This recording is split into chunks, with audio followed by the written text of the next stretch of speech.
This is Warren Buffett's lecture back from 1998 that he gave at the Florida University and the MBA students. He's going over 3 checkpoints that he goes over before investing into a company. He basically outlines what are those 3 things that he looks for before making an investment. Let me play it out. I like businesses I can understand. We'll start with that. That narrows it down about 90%. There's all kinds of things I don't understand, but fortunately, there's enough I do understand. And you got this big, wide world out there. Almost every company's publicly owned, so you got all American business practically available to you. Now, to start with, it doesn't make sense to go with things that you think you can understand, but you can understand some things. I can understand this. I mean, you can understand this. Anybody can understand this. I mean, this is a product that basically hasn't been changed much. They've added the cherry, but since 1886 or whatever it was, and it's a simple business. It's not an easy business. I don't want a business that's easy for competitors. So I want a business with a moat around it.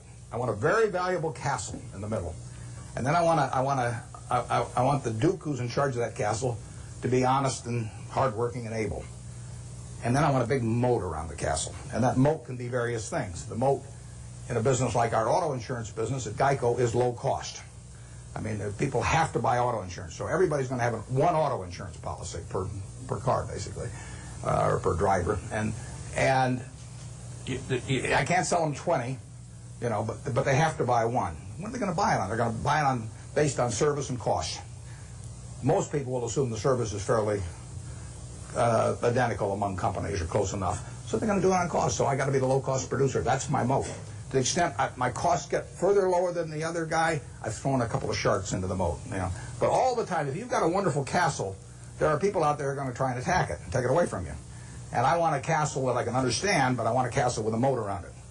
30 years ago, Eastman Kodak's moat was just as wide as Coca-Cola's moat. I mean, if you were going to take a picture of your 6-month-old baby, and you're going to want to look at that picture 20 years from now, and you're going to want to look at it 50 years from now, and you're never going to get a chance. I mean, you're not a professional photographer so that you can evaluate what's going to look good 20 or 50 years ago. What is in your mind about that photography company is what counts, because they are promising you that the picture you take today is going to be terrific to look at 20 or 30 or 50 years from now about something that's very important to you, maybe your own child or whatever it may be. Well, Kodak had that in spades 30 years ago. They owned that. They had what I call share of mind. Forget about share of market, share of mind. They had something in everybody's mind around the country, around the world, with a little yellow box and everything, that said Kodak is the best. That's priceless. They've lost some of that. They haven't lost it all, and not due to George Fisher, who runs it. George is doing a great job. But they let that moat narrow. They let Fuji come and start narrowing the moat in various ways. They let them get into the Olympics and take away that special aspect that only Kodak was fit to photograph the Olympics. So Fuji gets there, and immediately in people's minds, Fuji becomes more and a parody with Kodak. You haven't seen that with Coke. Coke's moat is wider now than it was 30 years ago. You can't see the moat day by day, but every time the infrastructure gets built in some country that isn't yet profitable for Coke, but will be 20 years from now, the moat is widening a little bit. Things are all the time changing that moat in one direction or another. 10 years from now, you can see the difference. Our managers of the businesses we run, I've got one message to them, which is to widen the moat. And we want to throw crocodiles and sharks and everything else, gators, I guess, into the moat to keep away competitors. And that comes about through service, it comes about through quality of product, it comes about through cost, it comes about sometimes through patents, it comes about through real estate location. So that's the business I'm looking for. Now, what kind of businesses am I going to find like that? Well, I'm going to find them in simple products, because I'm not going to be able to figure out what the moat's going to look like for Oracle or Lotus or Microsoft 10 years from now. I mean, Gates is the best businessman I've ever run into, and they've got a hell of a position, but I really don't know what that business is going to look like 10 years from now. And I certainly don't know what his competitors' businesses are going to look like 10 years from now. Now, I'll name one I don't own. I know what the chewing gum business is going to look like from 10 years from now. I mean, the internet is not going to change how we chew gum.